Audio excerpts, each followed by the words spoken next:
Welcome back, time travelers. Today we're going back further than we have ever gone.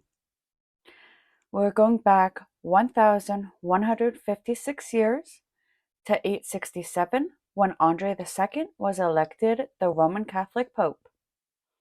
Now we are going to jump 636 years to 1503 when the French astrologer and physician Nostradamus, the most widely read seer of the Renaissance, was born.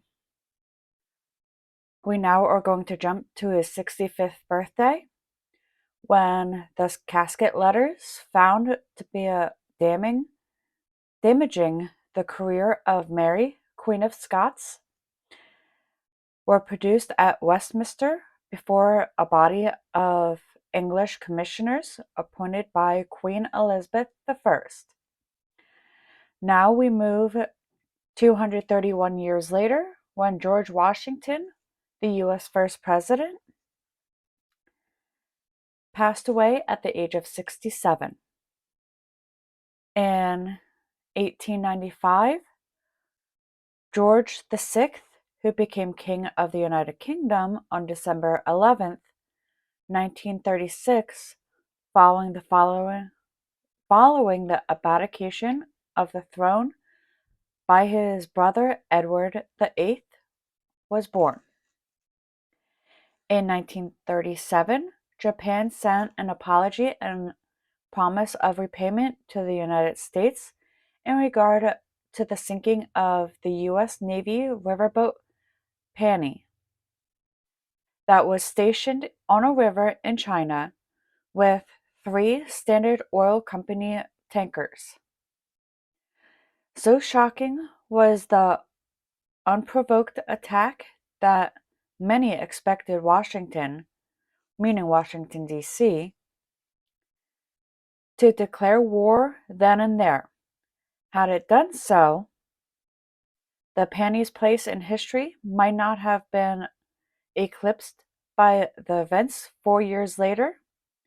These boats were a part of a naval operation which began following the joint British, French, and American victory in the Second Opium War. In 1952, General Eisenhower, upon his return to New York from his trip to Korea, voiced confidence that a satisfactory solution of the Korean War would be sped up.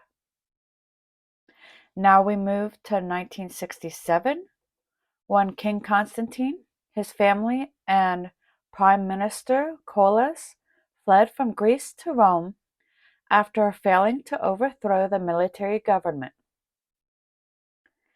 In 1979, the British punk rock band The Clash released its breakthrough album, London Calling.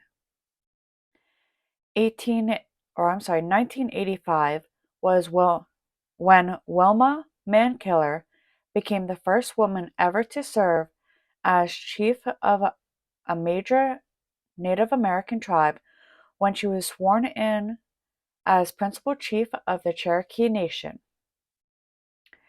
In 1993, we learned that the dramatic film Philadelphia, directed by Jonathan Demme and starring Tom Hanks and Denzel Washington, had its world premiere. It was the first major Hollywood film to address the AIDS crisis, and Tom Hanks won an Oscar for his performance in this film. In 2009, we learned that Citigroup and Wells Fargo became the last major American banks to exit the federal Troubled Asset Relief Program, as both declare that they will repay the money that they received from the fund. And we cannot forget the tragedy that struck in 2012 when a mass shooting in Newton, Connecticut that left 28 people dead, which unfortunately included 20 children, from Sandy Hook Elementary School. And the 20-year-old shooter, Adam Lanz. A year later, in 2013, the Irish actor Peter O'Toole, who captivated audiences with performances that showcased his versatility in roles ranging from classical drama to contemporary farce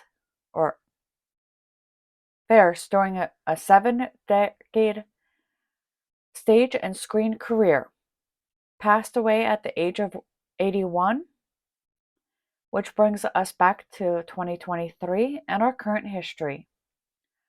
Until next time.